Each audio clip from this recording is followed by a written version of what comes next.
I'll never forget the day I first spotted it, sitting there like a ghost in my neighbor's driveway. Once a symbol of luxury and elegance, the Rolls-Royce Silver Cloud now looked like a shadow of its former self. The chrome had dulled, the leather interior was cracked and brittle, and weeds were slowly inching their way around the wheels. Most people would have walked by without a second glance, dismissing it as a lost cause. But the moment my eyes landed on it, something inside me ignited. I couldn't let it rot away, forgotten and abandoned, especially so close to my house.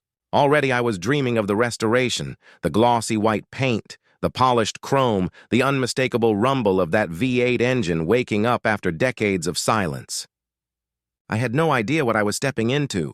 Restoring a classic car isn't just about tools and mechanics. It's about patience, sweat, and a touch of obsession. And this Rolls-Royce seemed to demand all three. I introduced myself to the neighbor who technically owned it, or at least owned it on paper. He admitted it had been sitting there, neglected, for over 10 years.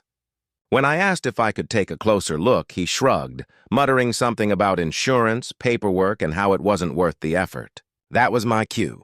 I promised him I'd take care of it, and with a nod, I began plotting my rescue mission. The very next morning, I cleared the driveway, rolled up my sleeves, and started the painstaking process of cleaning, inspecting, and cataloging every part.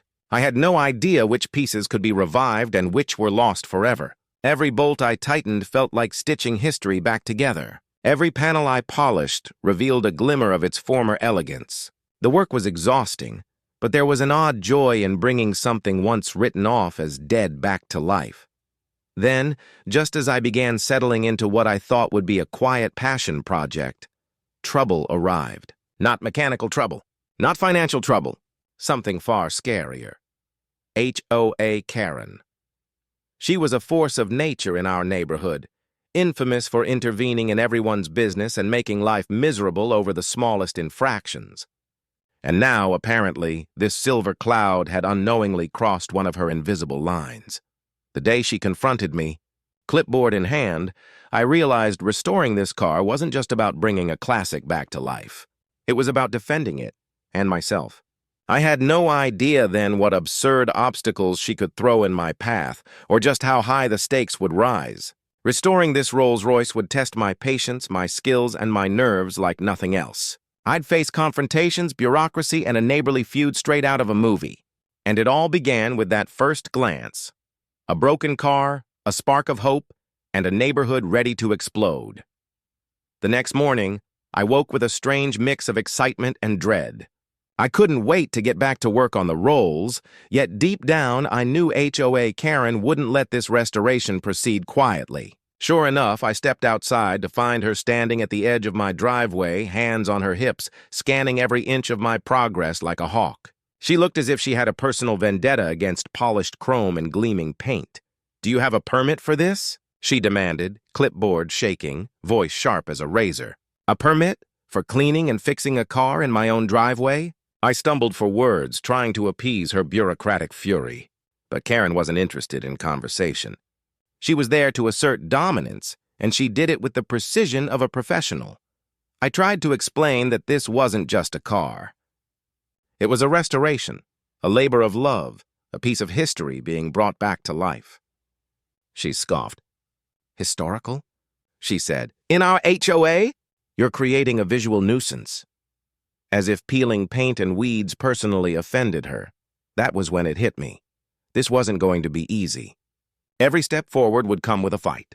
I decided on a tactical approach. Instead of arguing, I invited her to inspect the progress. Reluctantly, she followed, muttering about rules and standards. I showed her the engine compartment, the intricate details I'd painstakingly polished, the freshly cleaned interior, even the original Rolls-Royce emblem now gleaming brighter than the morning sun. Slowly, I saw a flicker of hesitation cross her face. Not approval, but a crack in her armor. She wasn't used to seeing effort and passion paired together. Still, she left without giving me any outright permission. That was enough. I knew I needed a strategy. Karen thrived on paperwork and loopholes.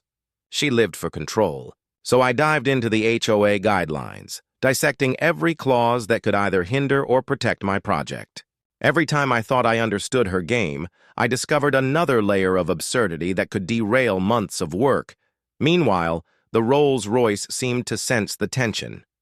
Every squeak, every stubborn bolt reminded me that this wasn't just metal, it was history with its own personality, fighting back against neglect and interference.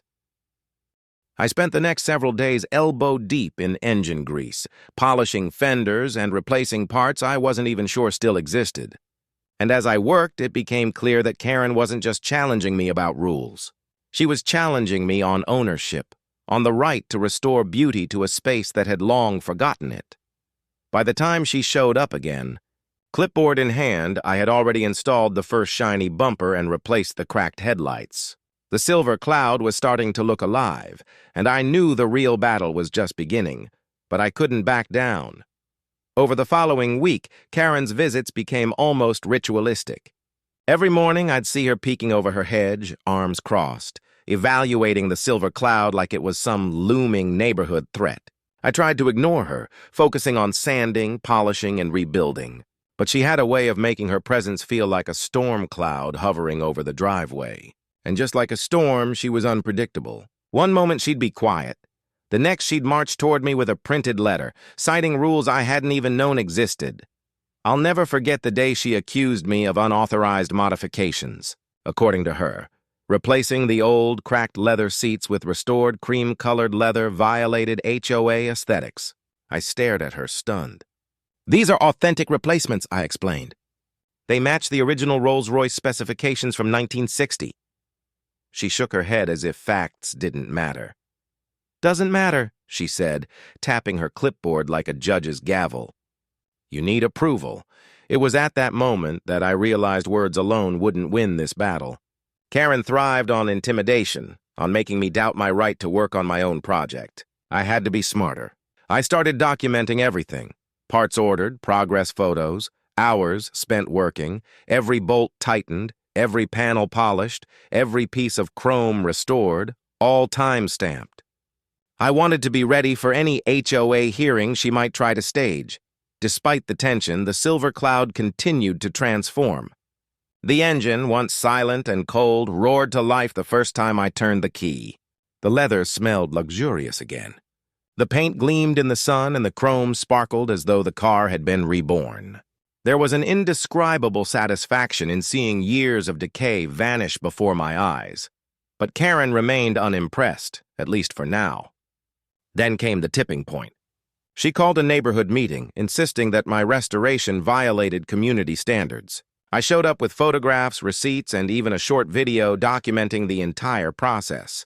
I spoke passionately about preserving history, about breathing life back into something that deserved it. People started murmuring in agreement. Even a few previously quiet neighbors nodded in support. Karen's face tightened. I could see her realizing this wasn't going to be a simple warning she could enforce. This was a showdown, and I was prepared to defend every inch of progress I had made. The silver cloud had become more than a car. It was my battleground, my testament to perseverance, and strangely enough, a symbol of resisting unnecessary control. Tension boiled over. I knew the next move would be decisive. This wasn't just about the car anymore. It was about standing firm and proving that passion could outshine petty rules. The next morning, Karen arrived earlier than usual, her expression a mix of irritation and disbelief. I had a feeling she expected me to crumble under the weight of her complaints. But instead, I was ready. The silver cloud gleamed in the morning sun. Every curve polished, every detail restored to perfection. It looked like it had driven straight out of 1960, radiating elegance and power. She stopped at the edge of the driveway, squinting, muttering about still being a violation. I walked toward her, head held high. "Take a look," I said. "This isn't just a car. It's history. It's art. And I did it by the book." I handed her a folder containing photos, invoices, and detailed notes about the restoration. Karen flipped through it, eyes narrowing, but for the first time, she had no sharp retort ready. I could see the gears turning. The rules she wielded like a weapon weren't enough to undo what I had accomplished. The car, fully restored, was undeniable evidence of dedication, skill, and respect for the craft. It wasn't a nuisance. It was a masterpiece, As she finally closed the folder, I could tell she realized she had reached a dead end. There was nothing more she could do without looking absurd in front of the neighbors. And indeed, a few curious onlookers had gathered, watching silently from behind hedges and windows. Their subtle nods of approval made the victory even sweeter. This wasn't just a win against HOA Karen. It was a triumph for passion, creativity, and the right to bring something beautiful back to life. I climbed into the driver's seat, the leather soft and warm beneath my hands. The engine purred like a contented cat, every gear shift smooth and precise. I could feel the history and craftsmanship vibrating beneath me. Driving it felt surreal, like I had been given a second chance to experience something timeless. Karen, for once, was silent. No complaints, no lectures, just a begrudging acknowledgement of the undeniable. As I cruised slowly down the street, I realized the silver cloud had changed more than my driveway. It had changed me. It taught me patience, determination, and the courage to stand firm against unreasonable opposition. It reminded me that passion isn't always easy, and sometimes the obstacles aren't mechanical, they're human. By the time I returned home, polished, restored, and victorious, I knew this project would remain one of the proudest achievements of my life. Karen might continue patrolling the neighborhood with her clipboard, but the silver cloud was untouchable. Its story, my story, and the quiet triumph of persistence were now etched into every gleaming panel.